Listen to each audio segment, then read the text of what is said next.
Odisha SC ST सुरक्षा मंच पक्षर भारत रत्न बाबा साहेब आंबेडकर 70तम महाप्रयाण दिवस पालन डीएसटीवी को स्वागत। आसंतु जानिबा आजिर खबर। आज 6/12/2025 तारिख शनिवार बालियापाड़ा ब्लॉक अंतर्गत मधुपुरा डीएसटीवी चैनल ऑफिस गृह एससी एसटी सुरक्षा मंचर राज्य संपादक आह्वान राज्य सुरक्षा मंच उपदेष्टा अध्यापक डॉ सुकांत गिरी पौरोहित्य अनुष्ठित यह कार्यक्रम शिक्षाविद पूर्वतन डीआई सुभाष चंद्र चौधरी, पूर्वतन बीईओ मनमथ कुमार साहू, मधुपुरा सरपंच प्रतिनिधि लंबोदर महाना, आदर्श समाजसेवी दलित नेता दुर्गा प्रसाद जेना, आदिवासी नेता मुकुंद सिंह प्रमुख जोगदे भारतर संविधान में भारतीय मौलिक अधिकार, दलित मानक स्वतंत्र व्यवस्था और भीमराव आंबेडकर त्यागपूत जीवन संपर्क में आलोचना करथिले।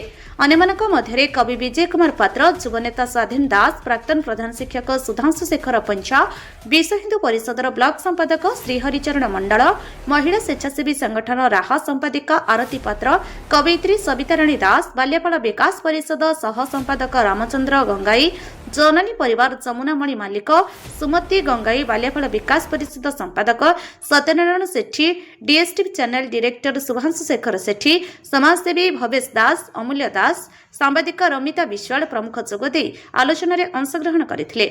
मंचर राज्य संपादक सदाशिव सेठी प्राक सूचना बरणी और बाबा साहेब आंबेडकर जीवनी और प्रत्येक नागरिक अधिकार संवैधानिक व्यवस्था उपर आलोकपात करथिले।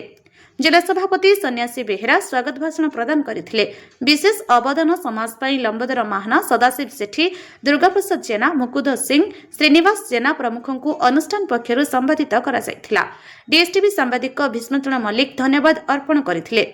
गीताराणी जेना, मालती जेना, मनोरंजन पात्र, राजेन्द्र प्रामाणिक, श्रीकांत राणा, राधाकृष्ण महाना, झुनी चांद, जाजेन्द्र चांद, आशीष पैडा, नरेश महाकुर प्रमुख कार्यक्रम को परिचालना करथिले। भीष्मचरण मल्लिक रिपोर्ट डीएस चैनल।